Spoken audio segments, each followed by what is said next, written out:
Ça va, je peux y aller?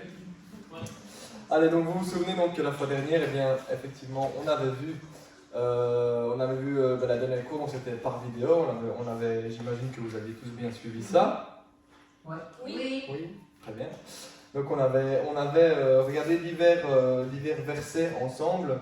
On était passé principalement au travers du chapitre 10 de Actes. Est-ce que vous vous souvenez de tout ça?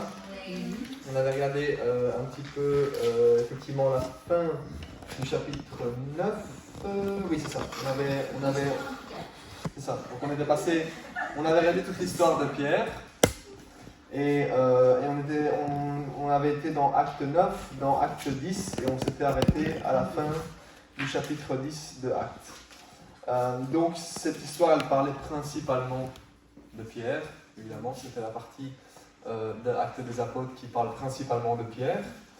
Et dans cette partie, eh bien, si vous vous souvenez bien, on avait vu que la bonne nouvelle avait été annoncée aux non-juifs et qu'il y avait eu un baptême dans le Saint-Esprit et baptême d'eau envers les non-juifs. Donc le fameux Corneille qui lui était romain. D'accord? Tout le monde se souvient bien de ça? Alors on va descendre juste un peu parce que comme j'oublie à chaque fois, je l'ai noté comme ça. C'est bon? C'est quoi le verset? Psaume 119, 105. Très bien. Si mon PC veut bien descendre. Problème technique. Psaume 119, 105 qui dit « Ta parole est une lampe à mes pieds et une lumière sur mon sentier. » Alors, je vais profiter, vu du fait qu'on est en plus enregistré, je vais répéter quelques petites choses en plus. Hein. Donc, quelle est la raison pour vous? C'est vraiment bizarre parce que avec le micro, j'ai vraiment l'impression de faire une prédication, donc c'est un petit peu différent. Mais quelle est pour vous, donc,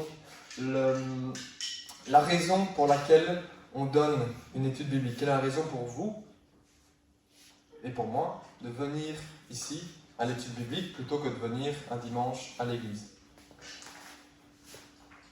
Alors j'attends vos réponses. Hein. Effectivement, on était plus habitué à ça, mais j'attends quand même des réponses. Marie, quelle est la raison pour laquelle tu viens? Pour approfondir une connaissance de la Bible et grandir un peu plus dans la foi. Voilà. Vas-y.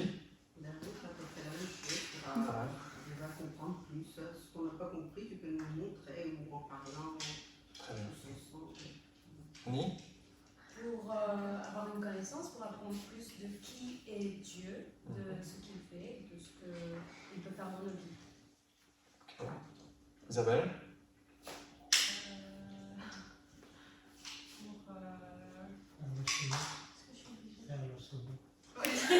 Pour la saveur. Pour grandir ma connaissance et aussi parler d'un sujet avec les autres frères et sœurs en Christ. Ok. Bon, je pense qu'on a fait un peu le tour, sauf si vous avez d'autres réponses spécifiques. Les 4 autres? Non? C'est une étude. Moi, c'est plus géographique, historique, et voir un petit peu les questions posées. Ouais. Voilà. C'est vrai que c'est le point fort de l'étude biblique, c'est le fait qu'on puisse se mettre ensemble et si on a vraiment un problème, une question, on peut en parler. J'avais, juste avant de commencer, j'avais une petite pensée qui me passait par l'esprit. C'était le fait que quand on va à l'école, quand on étudie les maths, qu'est-ce qu'on fait? Avant de régler des problèmes en maths, on doit étudier la théorie en maths. Et c'est la théorie qui va nous permettre de régler les problèmes.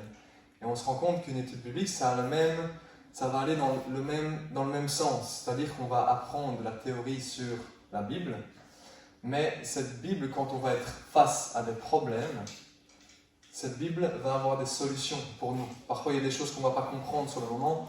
Je sais bien qu'on en discutait la semaine dernière avec Mélissa, j'en discutais avec elle, du fait que eh bien, parfois la théorie va nous aider à donner une réponse aux problèmes qui sont présents dans notre vie. Et parfois, eh bien, sans le savoir, on va lire de la théorie, on va rencontrer un problème, et c'est cette théorie qui va être liée aux pratiques. Donc, c'est ça le but des études bibliques, c'est ça le but d'étudier la parole tout simplement, parce que là on le fait tous ensemble, on partage, mais même quand vous étudiez ou quand nous étudions dans notre temps tout seul chez nous, quand on étudie la parole, c'est ça. C'est lier la théorie à la pratique. Et comme vous le savez, et c'est un point d'honneur ici, particulièrement dans cette église, c'est la pratique de la parole. C'est là-dessus qu'on insiste. Mais souvent, cette pratique doit être liée, ou en tout cas renforcée par la théorie.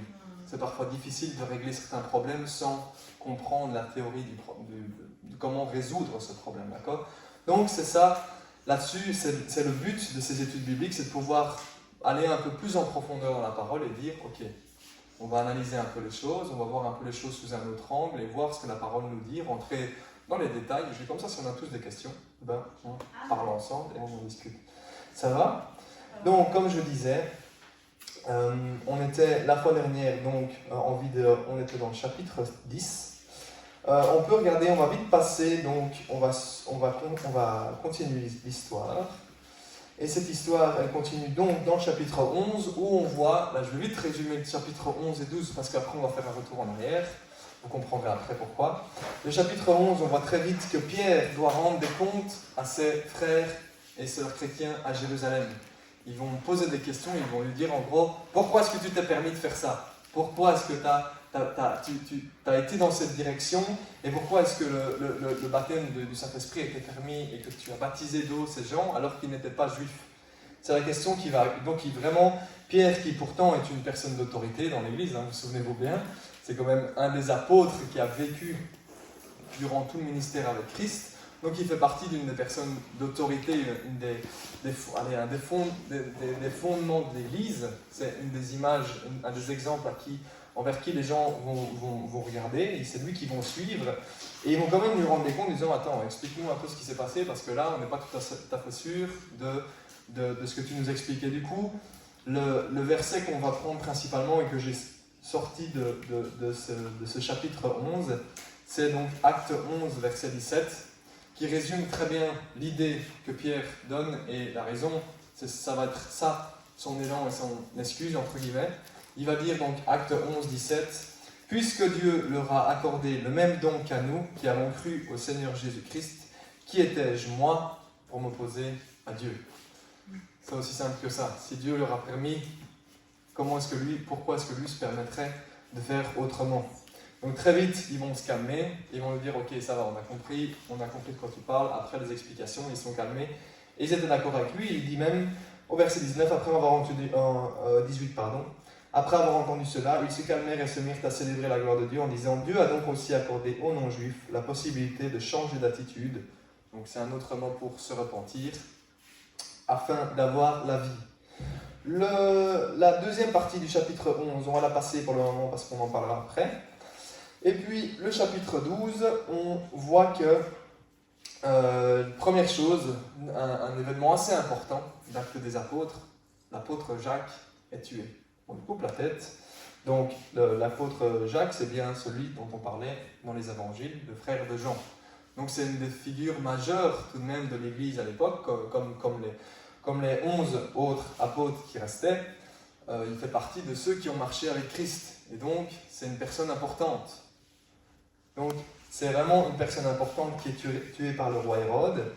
Et puis, on voit que ce coupage de tête a plu aux gens. Et donc, Hérode dit, ok, on va prendre l'autre figure importante, on va prendre Pierre et on va le mettre en prison. Pierre est en prison et c'est un ange qui va lui ouvrir les portes. C'est un ange qui va le libérer, l'aider à s'évader de prison. Et d'ailleurs, même les gens, quand il va frapper à la porte, qui va revenir envers les autres chrétiens, qui va venir frapper à la porte, ils vont même pas croire que c'est vrai. Ils vont croire que c'est une blague. Et du coup, je vous invite à lire parce que je ne vais pas rentrer dans les détails là-dedans, c'est pas à l'ordre du jour. Mais je vous invite à lire cette petite histoire-là parce qu'elle nous montre que Dieu agit. Amen. Montre que Dieu intervient dans nos situations difficiles. Et que là, effectivement, Dieu agit fortement. Et puis juste après la fin du chapitre 12, justement la mort d'Hérode, qui n'a pas donné gloire à Dieu. Donc il s'est pris pour Dieu. La parole d'un Dieu, pas d'un homme. C'est ce que les hommes vont dire. Et à ce moment-là, qu'est-ce que la parole nous dit? Un ange du Seigneur le frappa immédiatement parce qu'il n'avait pas donné gloire à Dieu. Il mourut rongé par des vers. Donc encore une fois, pareil, on dit, waouh, Dieu agit.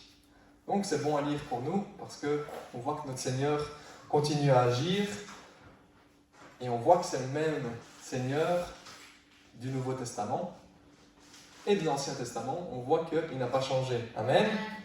Ça, c'est important. Pourquoi est-ce que je m'arrête là, maintenant? Parce qu'on va revenir au chapitre 9. On avait passé une partie du chapitre 9. Et pourquoi est-ce que je reviens au chapitre 9? Parce que à partir du chapitre 13, si vous voulez, Actes des Apôtres est divisé en deux grosses parties. La première partie, c'est le ministère de Pierre. La deuxième partie, c'est le ministère de Paul. À partir du chapitre 13, on commence le ministère de Paul. Donc si on veut commencer à parler du ministère de Paul, il faut qu'on retourne à ses débuts pour voir comment est-ce que les choses se sont passées pour lui et voir un petit peu son histoire plus en détail. D'accord? Alors, on revient donc au début du chapitre 9, et c'est le début de Paul. Alors, on va lire ensemble quasiment l'entièreté du chapitre 9, on va le plus vite possible, je vais le lire le plus vite possible. Si jamais vous voulez le relire quand vous êtes chez vous tranquillement à l'aise, vous pouvez le faire, mais là on va passer au plus vite parce qu'il y a quelques informations à donner et quelques petites choses à analyser sur ce chapitre-là. Donc, Acte 9, verset 1. Quant à Saul, il respirait toujours la menace et le meurtre contre les disciples du Seigneur. Donc Saul, je vous le rappelle, c'est l'apôtre, c'est le futur apôtre Paul. D'accord? Donc à l'époque, il s'appelait Saul de Tarse. Tarse, c'était l'endroit d'où il venait. Et donc il allait s'appeler Paul par après, mais avant il s'appelait Saul. Et si vous vous souvenez bien, on en a même parlé quand on a parlé d'Étienne qui s'est fait tuer. Eh bien, Saul était là pour voir participer, en tout cas on voit, je ne vais pas dire participer parce que c'est pas ce que la parole nous dit, mais en tout cas ça lui plaisait. La parole dit qu'il était là et qu'il a vu ce qui s'était passé. Donc ça lui plaisait. Donc on voit qu'il prenait plaisir à martyriser les chrétiens et il faisait partie des personnes importantes. Alors, quant à Saul, il respirait toujours la menace et le meurtre contre les disciples du Seigneur. Il se rendit chez le grand prêtre et lui demanda des lettres pour les synagogues de Damas, afin de pouvoir arrêter et amener à Jérusalem les partisans de cet enseignement qu'il trouverait, hommes ou femmes. Comme il était en chemin et qu'il approchait de Damas, tout à coup, une lumière qui venait du ciel resplendit autour de lui. Il tomba par terre et entendit une voix lui dire « Saul, Saul, pourquoi me persécutes-tu » Il répondit « Qui es-tu, Seigneur » Et le Seigneur dit « Moi, je suis Jésus, celui que tu persécutes. Lève-toi, entre dans la ville et on te dira ce que tu dois faire. » Les hommes qui l'accompagnaient s'arrêtèrent, muets de stupeur. Ils entendaient bien la voix, mais ils ne voyaient personne. Saul se releva de terre. Malgré ses yeux ouverts, il ne voyait rien. On le prit par la main pour le conduire à Damas. Il y resta 3 jours sans voir, et il ne mangea ni ne but rien. Or, il y avait à Damas un disciple du nom d'Ananias. Le Seigneur lui dit dans une vision, « Ananias !» Il répondit, « Me voici, Seigneur. » Le Seigneur lui dit alors, « Lève-toi, va dans la rue qu'on appelle la droite, et dans la maison de Judas. Demande un dénommé Saul de Tarse. » En effet, il prie. Et il a vu en vision un homme appelé Ananias entrer et poser les mains sur lui, afin qu'il retrouve la vue. Ananias répondit, « Seigneur, j'ai appris de beaucoup tout le mal que cet homme a fait à tes saints à Jérusalem. Et ici, il a plein pouvoir de la part des chefs des prêtres pour arrêter tous ceux qui font appel à toi. » Et le Seigneur lui dit, « Vas-y, car cet homme est un instrument que j'ai choisi pour faire connaître mon nom aux non-juifs, aux rois et aux Israélites. Je lui montrerai tout ce qu'il doit souffrir pour moi. » Ananias partit. Une fois entré dans la maison, il posa les mains sur Saul en disant, « Saul, mon frère, le Seigneur, le Jésus qui t'est apparu sur le chemin, par lequel tu venais, m'a envoyé pour que tu retrouves la vue et que tu sois rempli du Saint-Esprit. » Aussitôt il tomba comme des écailles de ses yeux et il retrouva la vue. Il se leva et fut baptisé. Après avoir pris de la nourriture, il retrouva des forces. Il resta quelques jours avec les disciples qui étaient à Damas et se mit aussitôt à proclamer dans les synagogues que Jésus est le Fils de Dieu. Tous ceux qui l'entendaient étaient stupéfaits et disaient, « N'est-ce pas l'homme qui persécutait à Jérusalem ceux qui font appel à ce nom-là, et n'est-il pas venu ici pour les arrêter et les conduire devant les chefs des prêtres ?» Cependant, Saul se fortifiait de plus en plus et il confondait les Juifs qui habitaient Damas en démontrant que Jésus est le Messie. Au bout d'un certain temps, les Juifs se concertèrent pour le supprimer, mais leur complot parvint à la connaissance de Saul. On gardait les portes jour et nuit afin de pouvoir le tuer. Cependant, une nuit, les disciples le prirent et le descendirent le long de la muraille, assis dans une corbeille. Alors, là, on va s'arrêter. Et pourquoi est-ce qu'on va s'arrêter? Je vais vous l'expliquer une petite seconde, mais on reprendra au verset 26 juste après. Alors, qu'est-ce qu'on peut lire dans ces quelques versets-là? Premièrement, on voit Saul qui est une personne, la Bible nous dit, il respire la menace et le meurtre contre les disciples du Seigneur. Donc il avait une grande haine contre ceux qui prêchaient la parole de Jésus-Christ, la bonne nouvelle selon Jésus-Christ.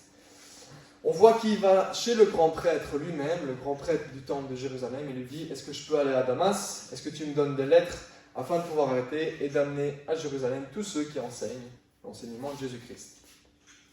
Alors là, on voit que Saul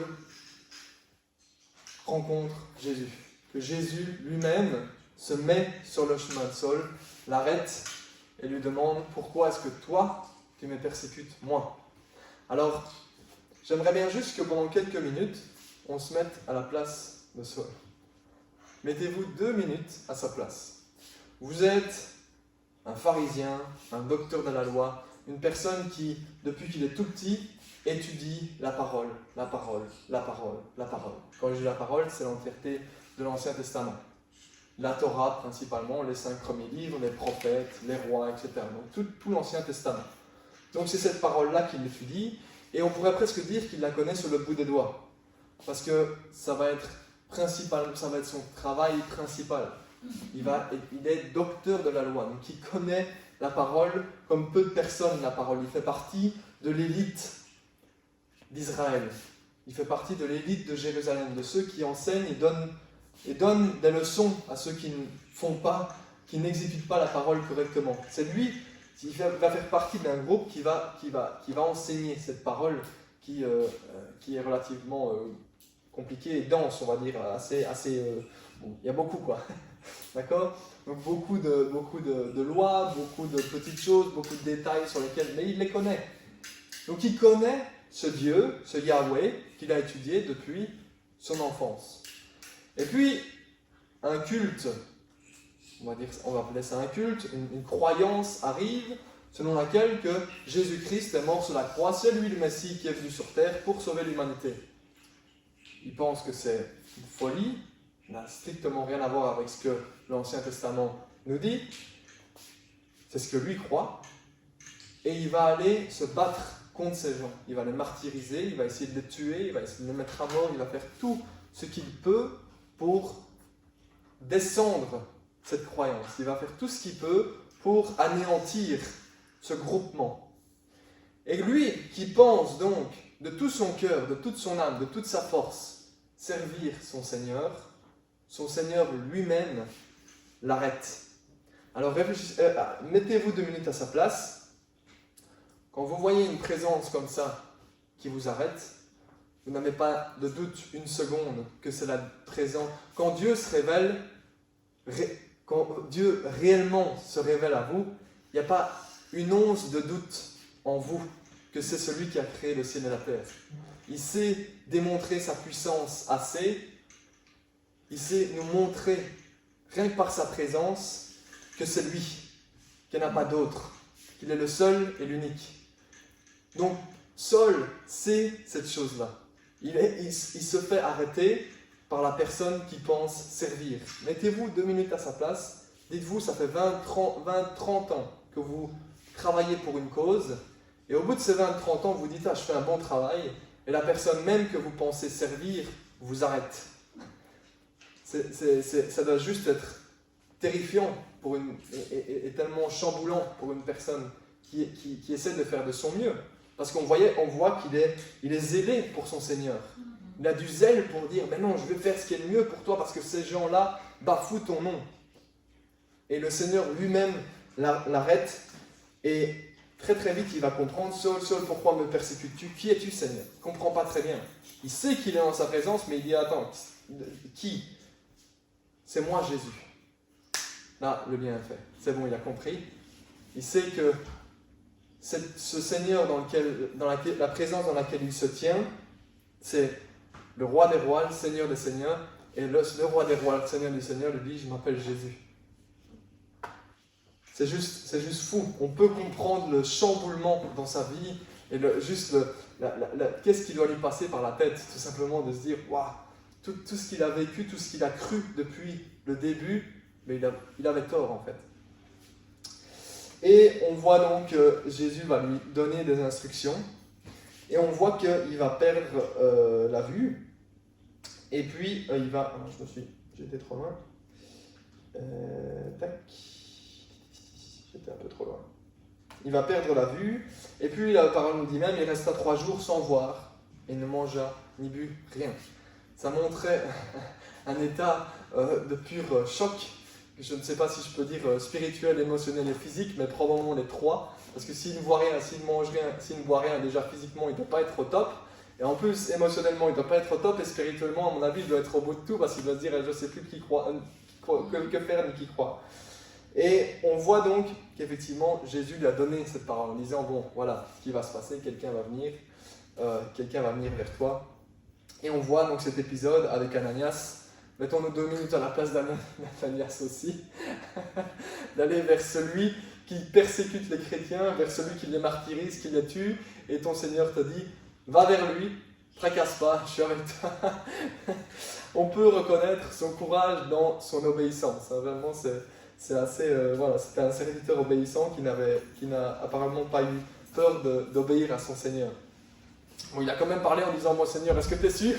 Fais pas d'erreur parce que c'est peut-être pas la bonne personne. Mais si, effectivement, le Seigneur va lui répondre. Et ce que le Seigneur va répondre à Ananias, c'est quelque chose qui va... quand on lit ces lignes et qu'on lit ces versets et qu'on lit la fin de l'Acte des Apôtres, c'est ce verset-là, que je ne me trompe pas, le 15 et le 16, si vous lisez le verset 15 et 16, c'est les 2 versets qui vont vraiment montrer à quoi va ressembler le ministère de Paul. C'est vraiment, ça résume en 2 versets ce au travers de quoi Paul va passer, les choses qu'il va vivre, les choses vraiment, ça va vraiment être la base. Donc, les versets 15 et 16 de Acte 9 nous disent mais le Seigneur lui dit, vas-y car cet homme est un instrument que j'ai choisi pour faire connaître mon nom aux non-juifs, aux rois et aux Israélites. Je lui montrerai tout ce qu'il doit souffrir pour moi. C'est vraiment les 2 choses que Paul va mettre en avant, c'est les non-juifs. À un moment, il va même se tourner des juifs, il va dire, j'en ai assez, je me tourne vers les non-juifs. Et le verset 16 qui nous dit, je lui montrerai tout ce qu'il doit souffrir pour moi. Quand on lit même les lettres de Paul, on voit qu'il ne met rien, il le dit lui-même, je ne mets rien en avant, sauf les souffrances que j'ai vécues pour mon Seigneur. Regardez, parfois il va même me dire, regardez à mon dos, regardez au nombre de coups de fouet que j'ai reçus, ça c'est la marque de mon appartenance à mon Seigneur. Donc ce verset 16 va vraiment être un point d'honneur dans le ministère de Paul, c'est il va souffrir pour son Seigneur et c'est sa souffrance qui va être un témoignage envers ses frères et sœurs, envers les personnes à qui il va amener l'évangile. Ça va être ça, comment est-ce qu'on dit c'est ça, sa motivation, j'allais dire son cheval de bataille. Vraiment, ça va être ça qu'il va mettre en avant en disant, attendez, regardez, je ne fais pas n'importe quoi, je ne dis pas quelque chose et puis je ne l'applique pas. Regardez que je paye le prix pour ce que je fais. Donc, c'est vraiment ça qui va, c'est sa faiblesse vis-à-vis des hommes qui va mettre en avant pour montrer la puissance de Dieu. Et ça va être ça, son ministère. Principalement, en grosse partie, c'est ce qui va bien le résumer. Donc, on voit que Ananias partit. Une fois entré dans la maison, il posa les mains sur le sol, et à ce moment-là, eh bien, on voit effectivement, aussitôt il tomba comme des écailles de ses yeux, et il retrouva la vue. Il se leva et fut baptisé.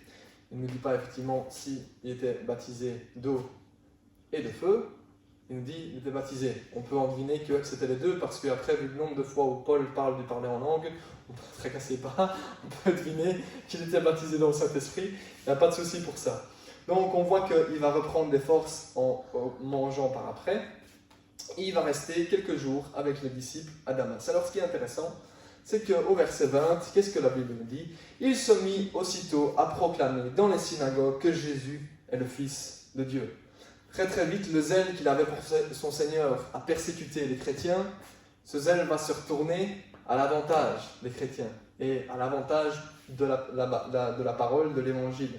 Donc il va commencer à proclamer dans toutes les synagogues, donc dans tous les lieux où les Juifs se réunissent, en disant « Attendez, j'avais tort, c'est Jésus-Christ qui est Seigneur. » Imaginez-vous aussi la tête des Juifs quand ils ont dû le voir arriver en disant ça, ils ont dû se poser quelques questions. Et effectivement, on voit « N'est-ce pas l'homme qui persécutait à Jérusalem ceux qui ont fait appel à ce nom-là, et n'est-il pas venu ici pour les arrêter et les conduire devant les chefs des prêtres ?» Cependant, Saul se fortifiait de plus en plus et il confondait les Juifs qui habitaient Damas en démontrant que Jésus est le Messie. Après ça, on voit que effectivement les Juifs vont du coup essayer de le tuer et il va devoir suivre Damas. Alors, pourquoi est-ce que je me suis? Donc il va suivre avec le fameux épisode où il descend dans la corbeille le long de la muraille. Donc, pourquoi est-ce que je m'arrête au verset 25? Parce qu'on pourrait penser, verset 26, l'histoire continue. Il est descendu de Damas. Alors, si vous voulez, vu que ça grimpe bien les cours de géographie, ben, j'avais justement prévu ça. Si vous voulez savoir où se trouve Damas et où se trouve Jérusalem, est-ce que vous voyez bien là-dessus? Oui? De quoi tu disais? Je me rattrape des années de mes adolescents. Vous voyez que... Donc, Damas, c'est dans la Syrie actuelle. Je sais pas, tout le monde voit bien? C'est assez loin quand même. C'est trop blanc? Ah, trop loin. Je sais pas, Make it bigger. Ah, si c'est possible. Je sais pas si ça va dépasser ou pas. Non, ça va être trop près du coup. No, you can take away the blue thing. There's a little arrow next to the cross. Ah, ouais, pardon, c'est juste. Right. Et attends, parce que mon PC il est pas... Il est pas en optimal, il est un peu lent, donc... Bon, on va voir avec ça, je vais vous expliquer de toute façon. J'ai essayé de faire le mieux possible, mais... On a Jérusalem ici. Attendez, je sais ce que je vais faire. Je vais essayer de dézoomer à fond. Tu devrais avoir une baguette. Oui, c'est ça. Mais le problème c'est que mon... Ah, c'est ça qui a, mon internet ne fonctionne pas. Je l'avais branché tantôt. Attendez, juste le temps qui s'allume. Je sais pas pourquoi il s'est éteint. Alors, évidemment comme ça va pas du tout aller.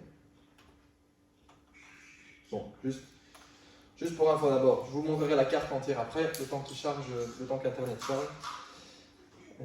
Tac.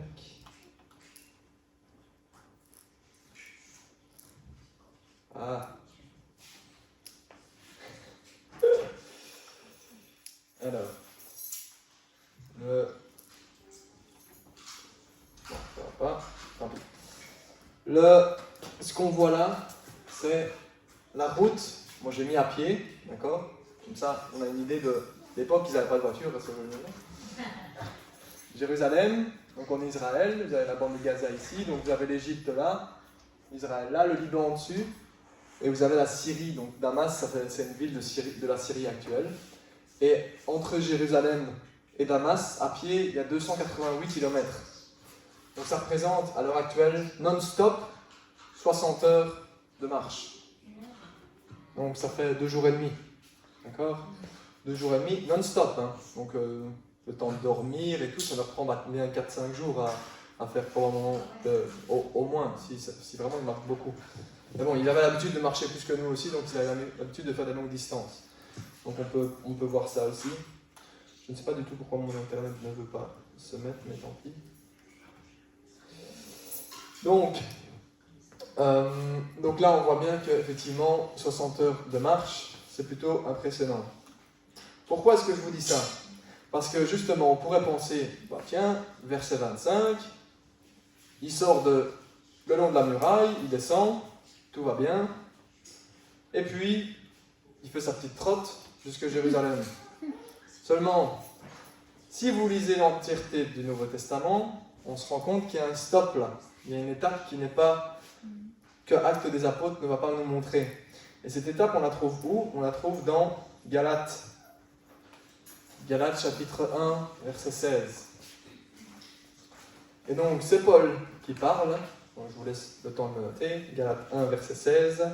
C'est Paul qui parle, et qu'est-ce qu'il nous dit? Il dit: « Lorsqu'il a trouvé bon de révéler son Fils en moi, afin que je l'annonce parmi les non-juifs, je n'ai consulté personne. Je ne suis même pas monté à Jérusalem, vers ceux qui étaient apôtres avant moi.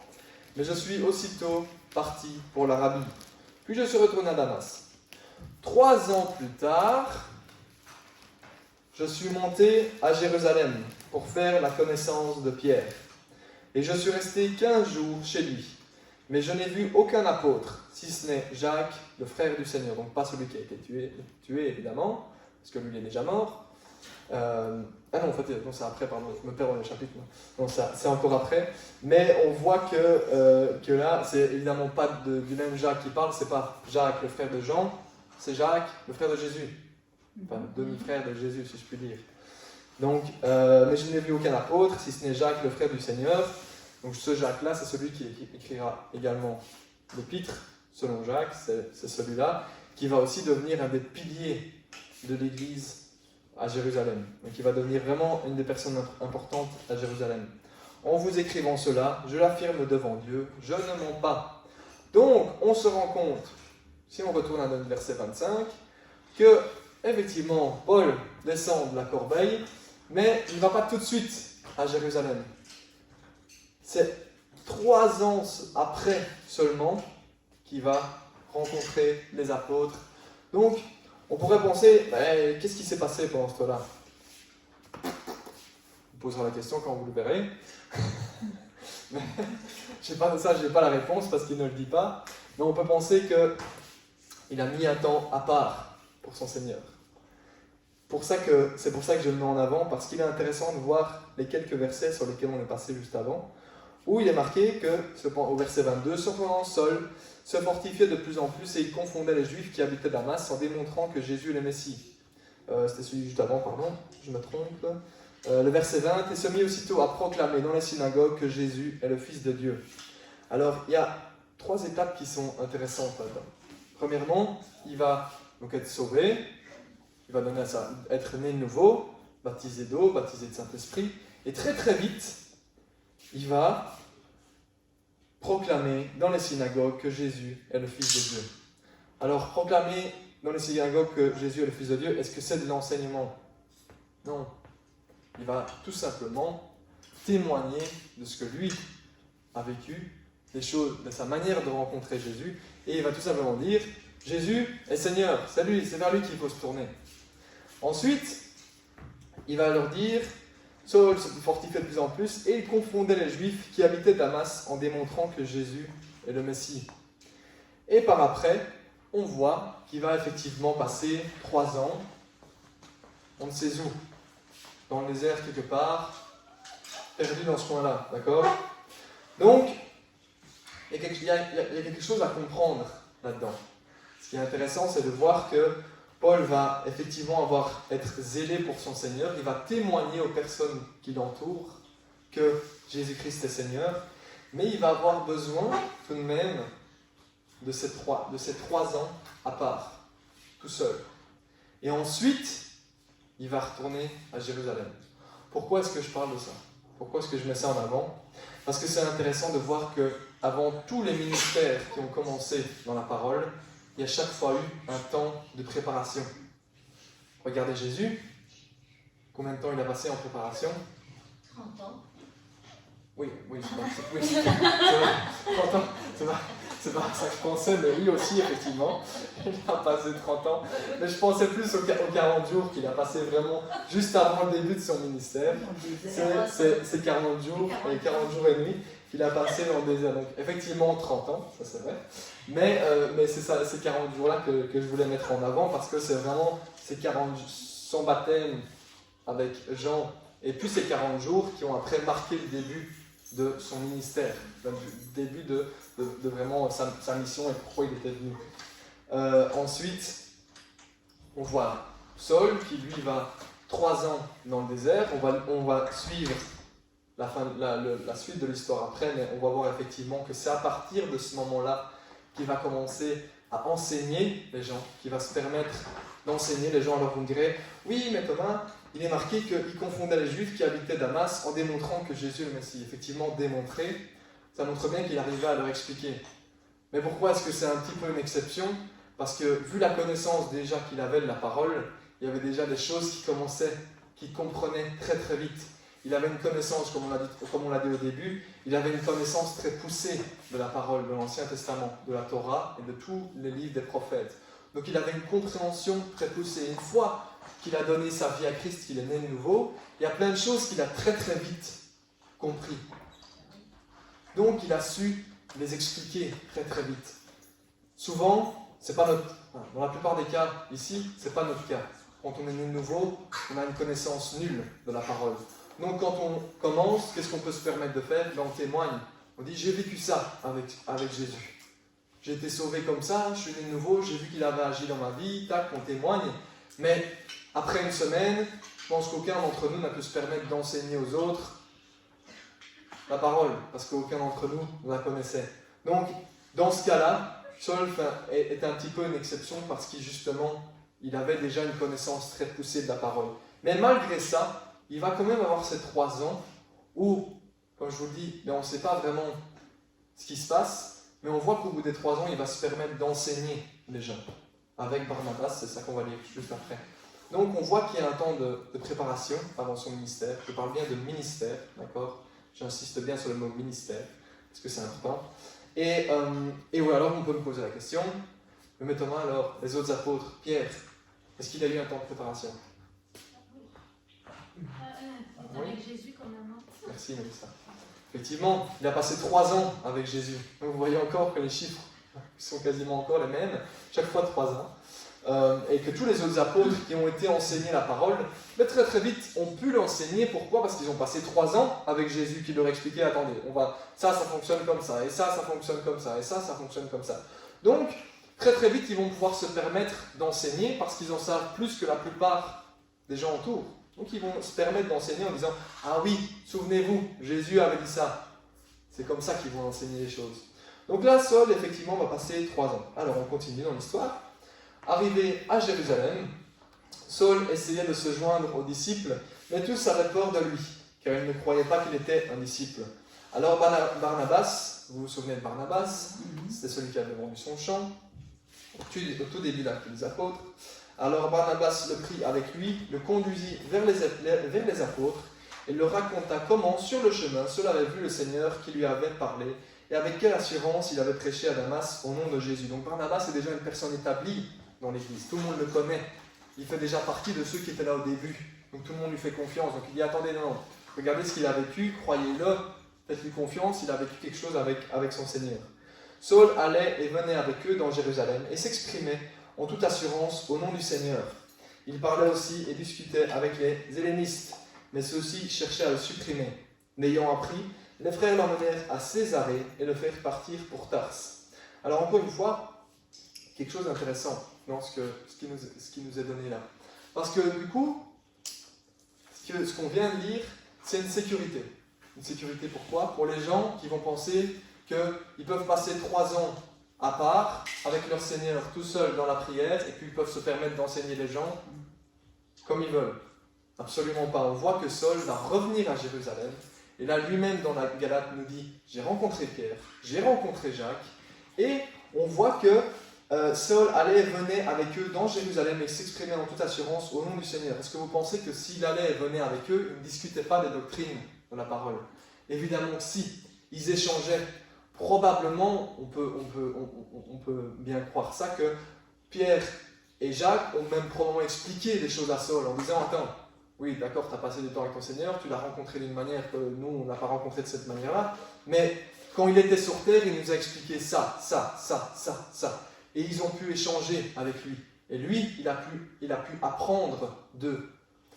Pourquoi est-ce que je dis que c'est une sécurité? Parce que même pour nous chrétiens, on pourrait dire, je passe autant d'heures dans la prière, donc j'ai rien à apprendre de qui que ce soit.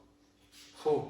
On a toujours à apprendre, et les serviteurs qui sont en place, qui étudient la parole depuis des années, depuis des années, connaissent aussi la parole et savent, eux, nous enseigner. Donc ça n'est pas parce qu'on est dans la prière tout seul qu'on doit juste dire non, j'écoute plus personne, j'écoute que, alors que parfois nos pensées peuvent se glisser dans la prière. Donc c'est important de faire attention à ça, et c'est important de prendre exemple sur cette histoire-là en disant oui, il a passé un temps à part, oui, il avait une connaissance de la parole, mais c'est pas pour autant qu'il a mis tout le monde sur le côté et qu'il a dit ok, j'ai besoin de personne, je vais enseigner ma propre histoire. Non.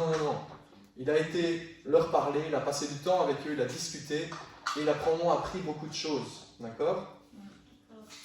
Alors, la parole nous dit aussi, il parlait aussi, il discutait avec les hellénistes, mais ceux-ci cherchaient à le supprimer. Les hellénistes, je crois qu'on l'a déjà dit, mais je vais quand même vous poser la question comme ça, on est sûr. Qu'est-ce que c'est, les hellénistes? Qui sont les hellénistes? C'est quoi?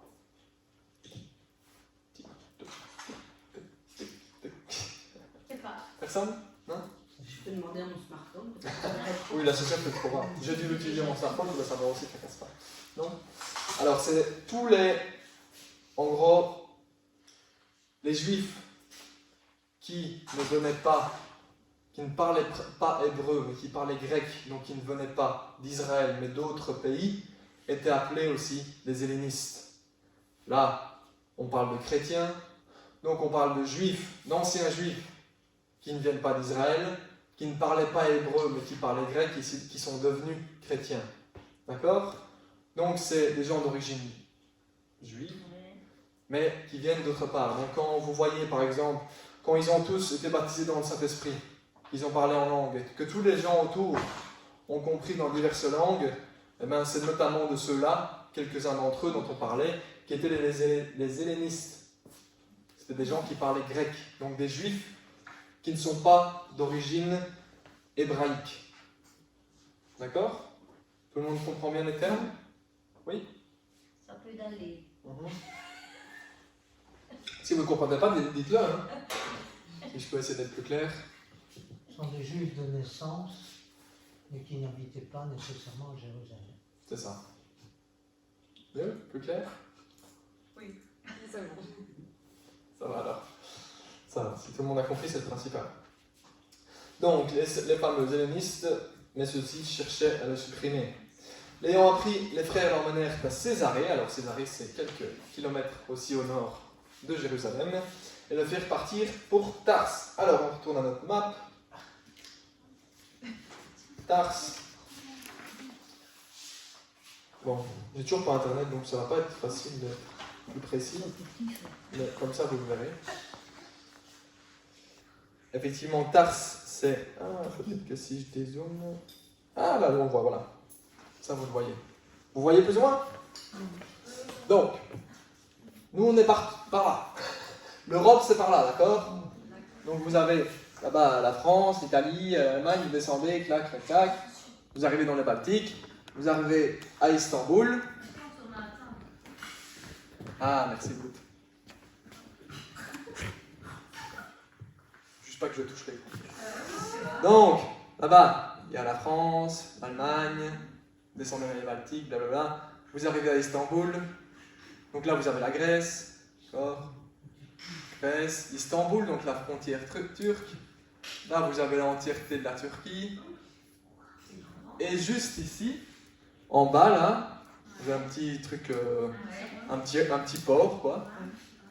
Vous avez la ville de Tars. C'est de là que Paul vient.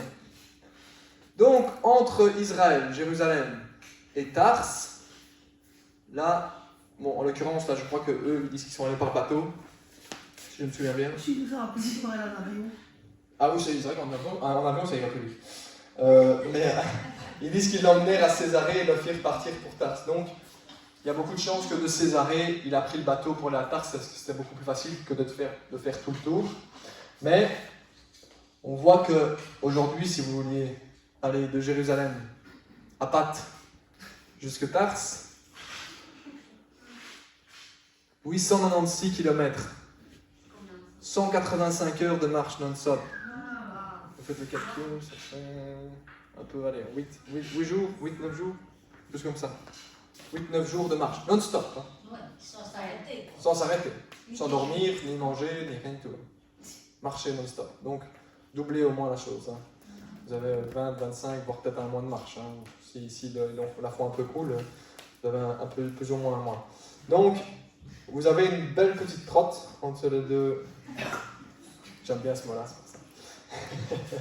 Vous avez un bon gros chemin entre les deux endroits. Et donc, ben, on voit que du coup, Paul qui a passé du temps. Je vais garder, attention, Marie, parce que. Non. Je peux même faire une petite pointe au bout. Et distanciation, hein. Je suis trop loin pour toi. On voit que. C'est ça. On voit que effectivement, donc il va retourner à Tars, donc il va retourner d'où il vient, donc là où il a grandi, là où il a vécu tout le début de sa vie. Et pour le moment, on n'entend plus parler de lui. D'accord? Donc il va vraiment plus ou moins cachaient et restaient un petit peu à part là-bas. Le port, c'est le port d'Antalya. Antalya, Ouais. c'est plus loin ça, Antalya. Parce que, c'est parce que j'ai lu des livres qui parlaient du fait que Tars c'était un petit port, c'est pour ça que je dis un petit port. Mais Antalya, c'est loin, regarde. T'as tout ça. Donc là, Antalya, t'as encore 4 jours de marche à l'ouest. C'est juste que là, c'est une map, hein, c'est pas Antalya. Donc, Je me rappelle plus du nom du port. Parce que j'y suis allée à Tars. t'as déjà été là-bas? Ouais. Ah, J'ai vu la maison de Paul. t'as de la chance, toi. Mais donc voilà. Mais c'est vrai que t'as de la chance, c'est bien, ça doit être cool. Si je pouvais le faire, je le ferais. Donc, Paul reste à Tars. C'est vrai, c'est bien. Nous, on a vu la maison de Corneille. Maison de Corneille. T'as vu la maison d'une corneille? Non. Il y en a plein de corneilles ici. Ouais, je crois qu'on a été en Israël, on l'a vu aussi. C'est toujours un des lieux par lesquels tu passes. C'est Jaffa notamment. Je crois que c'était même un des premiers lieux qu'on a fait du sud jusqu'au nord. Donc voilà. Alors on reprend donc verset 31. Donc là on quitte Paul et la parole nous dit: l'église était donc en paix dans toute la Judée, la Galilée et la Samarie. Est-ce que quelqu'un se souvient ce que c'est la Judée, la Galilée et la Samarie? Je fais un test de géographie aujourd'hui. Si vous dites c'est pas bon, c'est 0 sur 10. Hein. Jésus est passé par là, non? Il est passé par là. Mais... Bon, du coup, je sais plus si j'arrivais à zoomer assez, mais... Parce que c'est en répétant les choses que ça va rentrer. Hein, donc, Alors, vous avez Israël ici. Bon, pas assez grand, mais voilà. Donc là, vous voyez...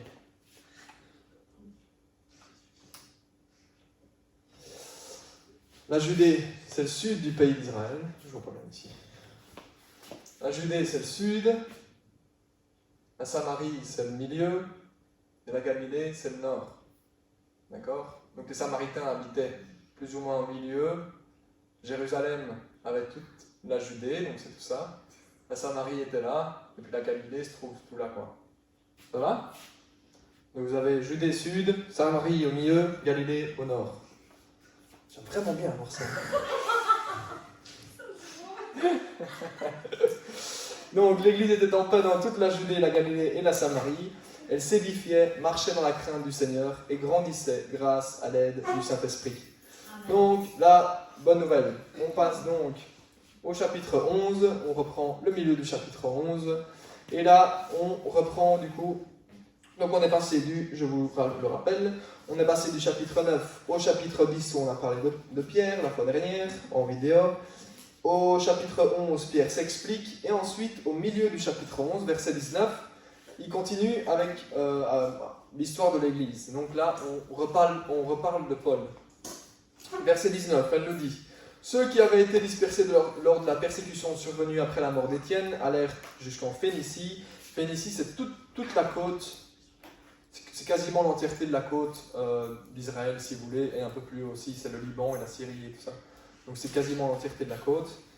Dans l'île de Chypre et à Antioche. Mais ils n'annonçaient la parole qu'aux Juifs. Cependant, certains d'entre eux, et là c'est important parce qu'on voit l'Église commence à évoluer, et commence à comprendre notamment ce que Pierre avait appris concernant les non-juifs, que les non-juifs avaient accès au salut.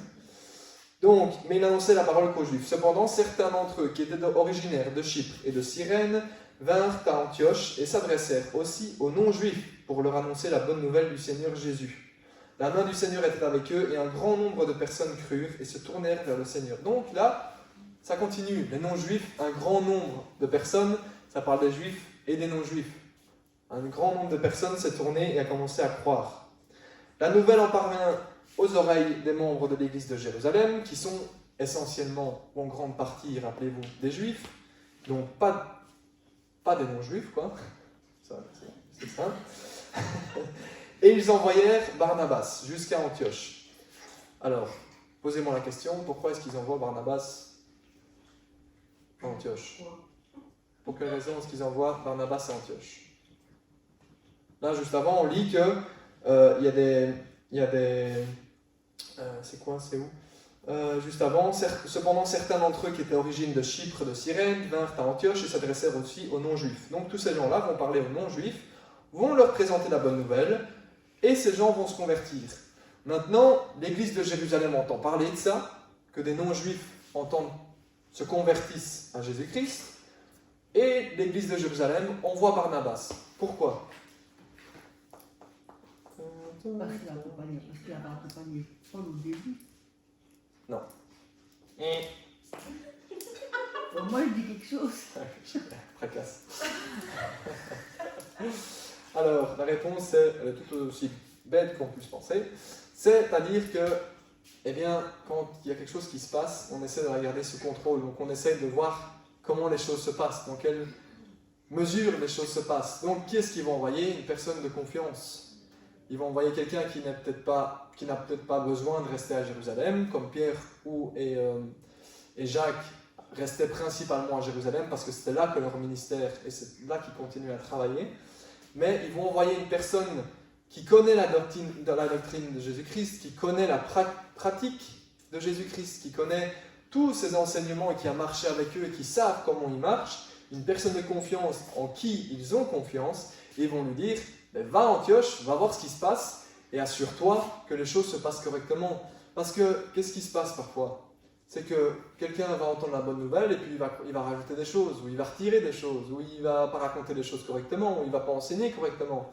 Du coup, des milliers de personnes vont écouter la même chose et vont répondre le même problème et les mêmes enseignements. Et ça se répand très très vite. Donc ils vont amener Barnabas en lui disant « Assure-toi que toutes les choses… » Alors, évidemment, ce n'est pas écrit, mais on peut se douter que la raison pour laquelle ils envoient Barnabas, c'est celle-là. C'est principalement pour veiller à ce que les choses se passent correctement et qu'elles soient bien enseignées. Donc, Barnabas va faire office d'ambassadeur de l'Église, si vous voulez, et il va aller voir en disant « Bon, on va voir que les choses se passent correctement. » Et pourquoi est-ce que je peux me permettre de dire ça? Justement, à cause du verset 23. À son arrivée, lorsqu'il vit la grâce de Dieu, il en éprouva de la joie. Il les encourageait tous à rester attachés au Seigneur d'un cœur ferme, car c'était un homme de bien, plein d'Esprit Saint et de foi. Donc on voit que en fait, il est allé pour aller se faire une opinion, et il arrive en disant « Ah ok, ça va, les choses ont été faites correctement, et je vois qu'effectivement, la grâce de Dieu était répandue correctement sur la ville d'Antioche. » Donc, on voit qu'il va veiller au troupeau, si vous voulez. Ça va être un peu… Ça veille au grain. Il va veiller au grain, c'est bien ça. Donc on voit que voilà, il va aller là en tant qu'éclaireur, comment t'as dit, Jean? Observateur, oui c'est ça, pour voir un peu comment les choses se passent. Et il est content de voir que les choses se passent correctement, que les choses sont bien enseignées. Barnabas se rendit ensuite à Tarse pour aller chercher Saul. Eh oui, c'était celui qui avait mis un peu Saul en avant vis-à-vis des apôtres, donc il va aller le rechercher en disant « Bon, celui-là, il était zélé pour son Seigneur, on va aller le chercher, il va faire du bon boulot. » Quand il l'eut trouvé, il l'amena… Ah, attendez, j'ai oublié de montrer ma map du coup. Pour Antioche, ça se trouve où? Allez, attention, ah voilà. Donc,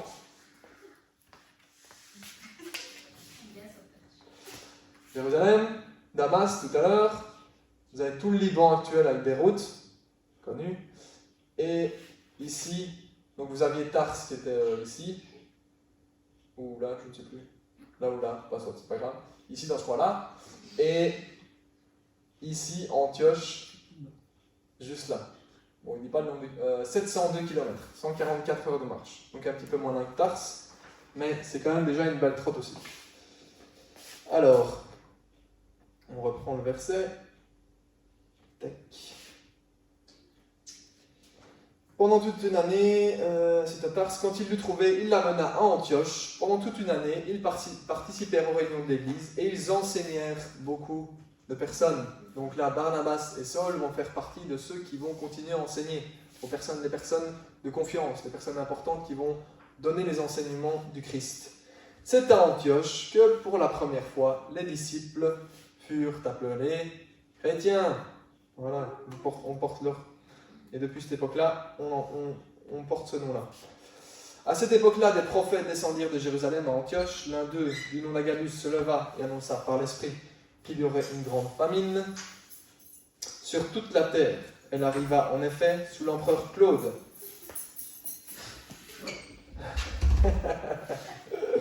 Bonjour Mathias, donc ceux qui regardent en vidéo, c'est Mathias qui arrive.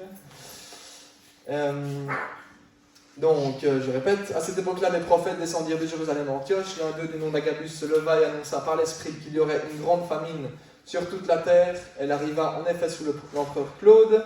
Les disciples décidèrent d'envoyer chacun, selon ses moyens, un secours aux frères et sœurs qui habitent la Judée. C'est ce qu'ils firent en l'envoyant aux anciens par l'intermédiaire de Barnabas et de Saul. Donc là, les deux, Barnabas et Saul, le couple va être formé et va rester comme cela pendant les quelques prochaines années. Mais ils vont effectivement être envoyés à Jérusalem pour aider financièrement l'église de Jérusalem. D'accord? Tout le monde suit toujours? Oui. Parfait. Et puis, donc, on quitte le chapitre 11, on voit le chapitre 12, on en a parlé tout à l'heure avec l'exécution de Jacques, l'emprisonnement de Pierre, la mort d'Hérode et le dernier verset du chapitre 12 qui nous parle de Saul et de Barnabas, qui nous dit une fois leur mission accomplie à Jérusalem, Barnabas et Saul repartirent, emmenant avec eux Jean, surnommé Marc. C'est le fameux Marc que nous allons voir un évangile. C'est lui qui va écrire l'évangile de Marc. Alors, je ne sais pas encore une fois pourquoi il l'appelle Marc. Oui, j'ai un bâton en fait. Et je ne sais pas pourquoi il l'appelle Marc, mais ce qui est sûr, c'est qu'à mon avis, ils essayaient de ne pas se perturber au niveau des noms, parce que le nombre de gens qu'il y avait, le nombre de Judas qu'il y avait, le nombre à mon avis, il leur donnait tous les surnoms possibles, imaginables, pour éviter de se tromper. Mais en l'occurrence, nous, on va se souvenir de son surnom, donc son vrai prénom, j'imagine que c'était Jean, mais son surnom, il sera surnommé Marc envers les chrétiens. Et c'est comme ça qu'on se souviendra de lui. Donc, on voit que, effectivement, Barnabas et Saul vont commencer leur périple à Antioche, parce que, effectivement, c'est ce qu'il dit. Une fois leur mission à Jérusalem accomplie, Barnabas et Saul repartirent, emmenant avec eux Jean, surnommé Marc. Donc, ils partent de Jérusalem. Et imaginez-vous faire de l'aller-retour. Hein. Nous, on se plaint de 30 minutes de route, 40 minutes de route, 1 heure de route. Et eux, ils faisaient un mois à l'aller, un mois retour, et ils ne se plaignaient peut-être pas pour autant. Donc, enfin, c'est pas mal. Donc, on peut quand même se dire c'est fou parce ils ont pris l'aide d'Antioche, ils ont pris l'aide financière. Souvenez-vous aussi que les routes ne sont pas sûres à l'époque. Ils ne sont pas en voiture à 120 km/h. Donc vous pouvez avoir des bandits, vous pouvez avoir plein de choses que nous, on n'imagine même plus. Mais marcher dans plein milieu d'un terrain où vous êtes seuls tous les deux, après on ne sait pas s'il n'y avait que deux, mais ils étaient peut-être plusieurs, on ne sait pas. Mais c'est peut-être pas rassurant non plus. Donc là aussi, leur foi est en pratique. Parce que c'est Seigneur, j'espère que tu vas nous protéger, nous garder sur le chemin. D'accord? Bon, pour nous, c'est la vitesse, et pour eux, c'était les bandits qui rôdaient. Donc voilà. Donc vraiment, c'est un assez gros périple à chaque fois qu'ils faisaient de descendre et de remonter. Et là, ils vont remonter, et donc on va s'arrêter là pour la petite histoire, mais la prochaine fois, on commencera le chapitre 13. Et le chapitre 13, donc comme je l'ai dit tout à l'heure, il commence la deuxième partie d'Actes des Apôtres avec le ministère de Paul, et Barnabas et Saul vont donc être ceux qui sont envoyés. Pourquoi est-ce que je dis ça? Parce que ça, je crois que je l'avais déjà dit la fois dernière en vidéo, mais je vais quand même juste le répéter vite fait, qu'Antioche va devenir un centre important pour les chrétiens. On va presque dire que ça devient la capitale chrétienne, parce que la quasi l'entièreté une grosse partie des missions vont partir de là, en tout cas. Vont partir d'Antioche et de Jérusalem. Donc les Juifs vont principalement résider à Jérusalem, et vous voyez les non-chrétiens, c'est quoi? Les non-juifs vont eux rester à Antioche, et pour la plus grosse partie des voyages de Paul, il va chaque fois passer par Antioche, parce que ça va rester un centre très important. Aujourd'hui, je ne pense pas que ce soit encore une ville très très importante, mais à l'époque, c'était une très très grosse ville, et une ville qui faisait partie qui avait été même une capitale d'un empire avant. Donc c'était une grosse ville. Donc voilà, on s'arrête là avec ceci, et la prochaine fois, donc on reprendra le premier voyage missionnaire de Saul, qui va devenir Paul directement ils vont dire, dans les premiers versets du chapitre 13, ils vont dire Saul, surnommé Paul, et ils vont l'appeler Paul pour le reste, ça va rester son nom. Donc de Paul et de Barnabas, mais ça on le verra la prochaine fois. D'accord? Très bien. Alors, qu'est-ce qu'on peut un peu retirer de tout ça? Eh bien, tout simplement qu'on voit comme j'en ai parlé tout à l'heure, que Saul a été se recueillir envers son Seigneur, qu'il a eu un temps à part avec son Seigneur. On voit dans la parole que Jésus a eu un temps à part, malgré qu'il soit Jésus, il a eu ce temps à part pour se préparer à sa préparation. Les apôtres qui étaient avec Jésus se sont préparés, se sont mis à part pour le ministère. Saul s'est mis à part pour le ministère. Croyez-moi, quand je sais bien que ce soit le pasteur, que ce soit moi ou que ce soit n'importe quel pasteur, avant n'importe quel message, on dit Seigneur, qu'est-ce que toi tu veux dire à ton peuple? Qu'est-ce que toi tu as pour nous à nous apprendre? Il y a toujours un temps de préparation quand on annonce la bonne nouvelle. C'est toujours pareil. Donc, il y a aussi quelque chose qui est important, c'est que ça nous humilie devant notre Seigneur. On n'a rien, c'est pas nous qui sortons les grandes idées comme ça, c'est le Seigneur qui nous les enseigne. Et ça, c'est une leçon d'humilité, de toujours dire, peu importe ce que je fais, je dois toujours revenir à mon Seigneur. Je dois avoir un temps à part avec lui pour préparer ma journée, pour préparer quelque chose pour lui, pour préparer un travail, pour préparer un ministère. C'est toujours pour le Seigneur et toujours un retour au Seigneur. Donc, c'est une leçon d'humilité. Amen. Tout le monde est d'accord avec moi?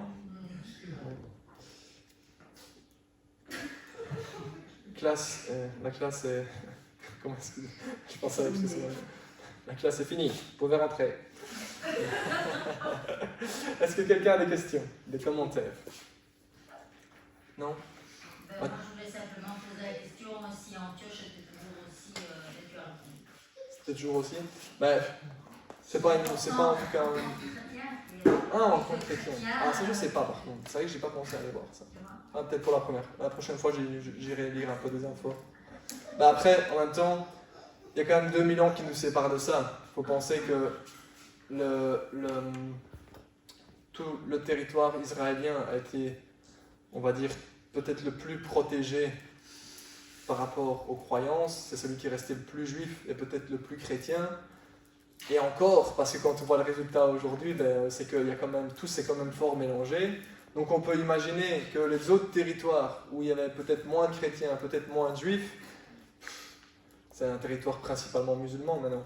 Donc, on parle toujours des chrétiens de Antioche. Oui. La dernière fois que je suis allée il y a 5 ans, moi, on disait Madame Paul. Madame Paul? Oui. Je disais que j'étais de la même religion que Paul. Ah, ok, d'accord. Ah, ben, peut-être.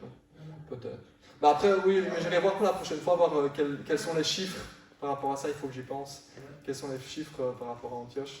Mais c'est vrai que voilà, ça reste un territoire que, bon voilà, maintenant c'est en pleine Turquie. C'est musulman la Turquie. Mais ça reste effectivement, c'est comme quand on a été à Malte ou quoi, on parle toujours de Paul parce que c'est un passage historique, c'est un personnage tellement qui a marqué tous les endroits où il a été. De quoi? Oui, c'est ça, oui, c'est ça. Donc tous les endroits par lesquels ils sont passés, ils ont marqué, il n'y a rien à faire. L'histoire et l'histoire du peuple là et de la culture là. Donc évidemment, dans tous ces lieux-là, je dois imaginer qu'il doit encore avoir des églises, qu'il doit encore avoir des mouvements comme ceci, parce qu'en plein Israël, c'est encore le cas, donc ça m'étonnerait qu'autre part ce ne soit pas le cas. Mais effectivement, ça reste en plein territoire musulman. Donc, et surtout là, Antioche, ils ne sont vraiment pas bien mis pour le moment. Il y a quand même juste le Liban juste en dessous, la Syrie juste à côté, le Liban juste en dessous. C'est quand même pas... Et en plus, si je me souviens bien historiquement, au 11e ou 12e siècle, à Alep, donc c'est à quelques kilomètres de là, il y a eu un énorme tremblement de terre où tout a été détruit, quoi. Donc c'était vraiment, ils sont en plein sur une plaque tectonique, c'est vraiment la ligne, elle passe juste par là, quoi. Donc, il devrait certainement y avoir des vestiges historiques par rapport à la parole de Dieu. Probablement, oui. Ça m'étonnerait qu'il n'y en ait pas, d'ailleurs. Mais donc ouais, je l'écrirai, j'essaierai de voir pour la prochaine fois quels sont les chiffres d'Antioche. Alors, un autre commentaire, question? Mathias, tu veux que je te réexplique tout? Oui. Quelqu'un d'autre? Une autre question? Non? Personne? Commentaire? Quand tu lis le Acte 25, 12-25, Donc Barnabas et Saul ont terminé la mission à Jérusalem. Oui. Qui a pris le relais où il n'y avait que des frères et sœurs À Jérusalem? à Jérusalem? Mais eux, ils avaient fini leur mission. En fait, si tu regardes dans les versets juste avant, donc il y a un prophète, Agabus, qui a prédit une famine. Famine, qu'est-ce que c'est? Famine. Donc l'église d'Antioche a demandé à Barnabas et à Saul de descendre jusque Jérusalem avec de l'aide d'argent.